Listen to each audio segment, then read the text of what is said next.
Hello, my name is Russell Myers. Welcome to Issues Unite.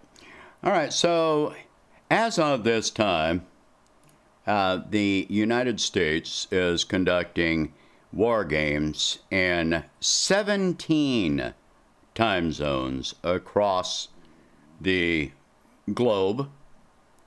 And here, let me bring this up. Here we are. Okay. Yeah.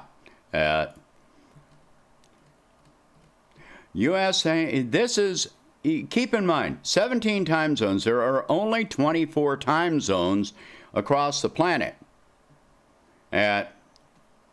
This is only the Navy and the Marines. This doesn't even include the Army, the Air Force, or the National Guard. 17 time zones across the Pacific and Atlantic Oceans. Yes, amid tensions with Russia, China, and Iran. Thousands of Marines and sailors are taking part in the U.S. Navy's largest war games in 40 years as Washington prepares for a future world war amid rising tensions with Russia and China. Yeah, let's not try and engage in diplomacy to lessen that risk. Let's try and flex our muscles. Now, let me point out as well that the U.S. military has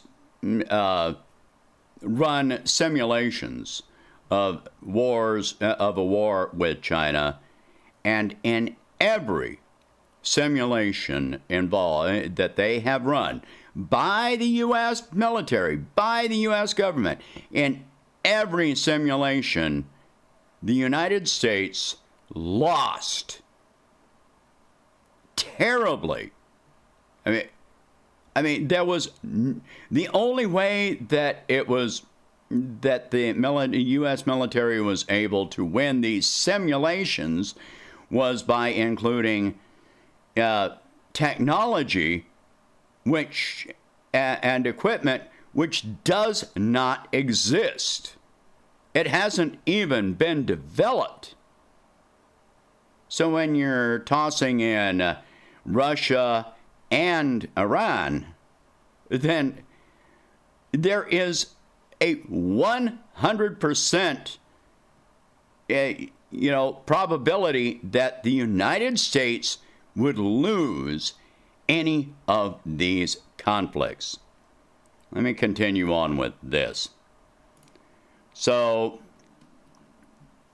the war games come as threats posed by China and Russia do not seem to be disappearing. What threats?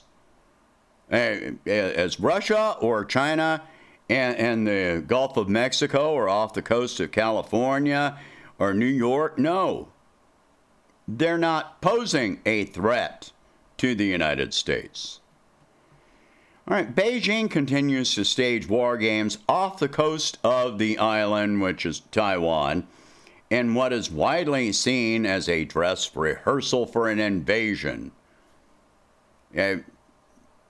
Politically, China has not indicated that they are planning on invading Taiwan. What they are trying to do, and what is recognized by most countries across the planet, is that Taiwan is part of China.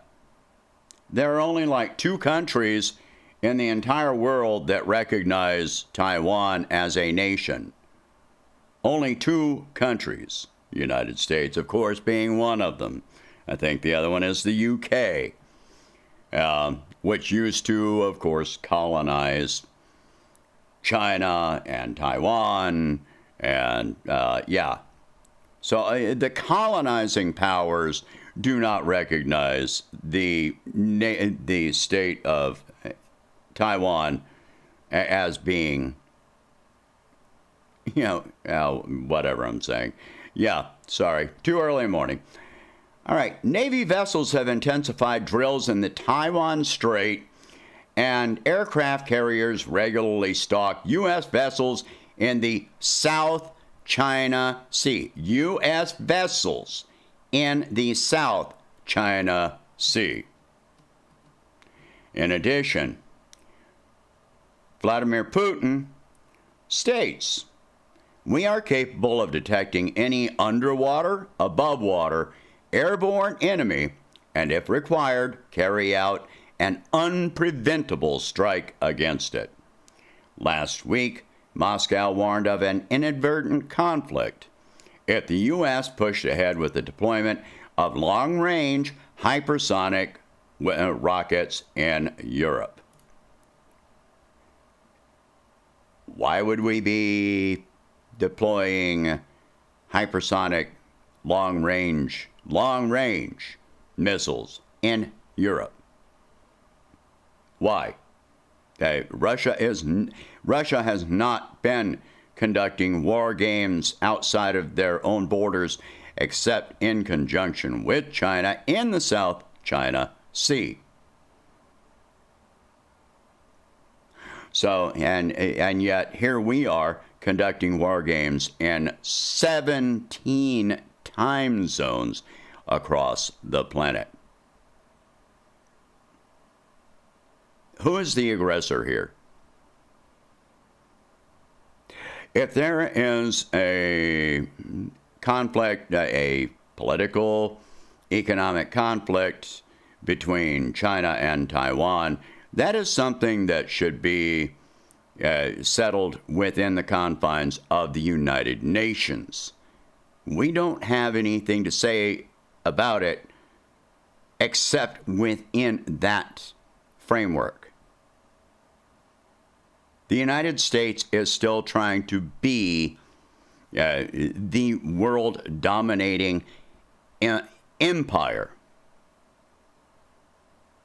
We are trying to exert not only economic but military hegemony, and it is failing.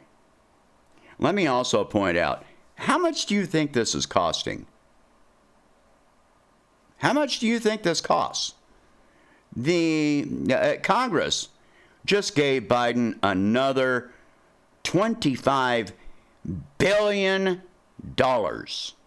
for next year's military budget, even as 400,000 people a week,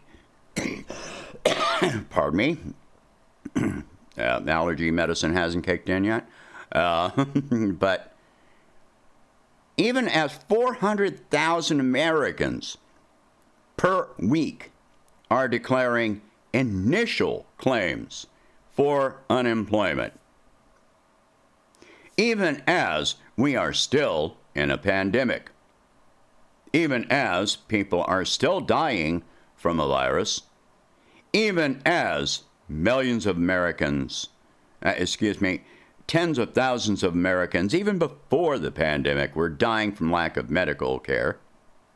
Even in the context of, tens of thousands of people right now, right this minute, being evicted from their residences. Even as they extend a moratorium which only serves to continue to rack up debt, even as Americans are taking on more credit card and more debt beyond anything we have ever seen in history, in all of U.S. history. We can spend all this money on war games, on threatening Russia, China, Iran. There's another issue that comes into this, and that's going to be the subject of the next video, which is, especially with the timing of this, there has been an agreement, a strategic agreement that was made between China and Iran, which was just announced the other day. So watch that video, and it will give you more context into this. Are you approving of this?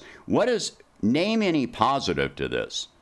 I mean, the U.S. military is already the largest polluter on the planet.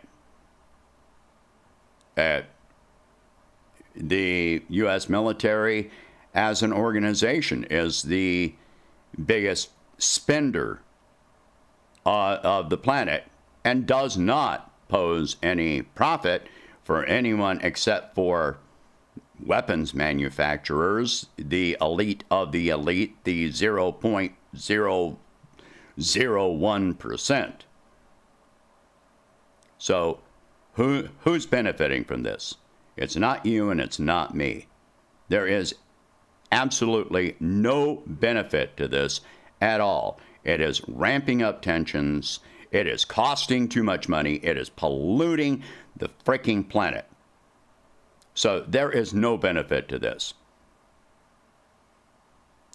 Now this is due to end on August 16th, these war games.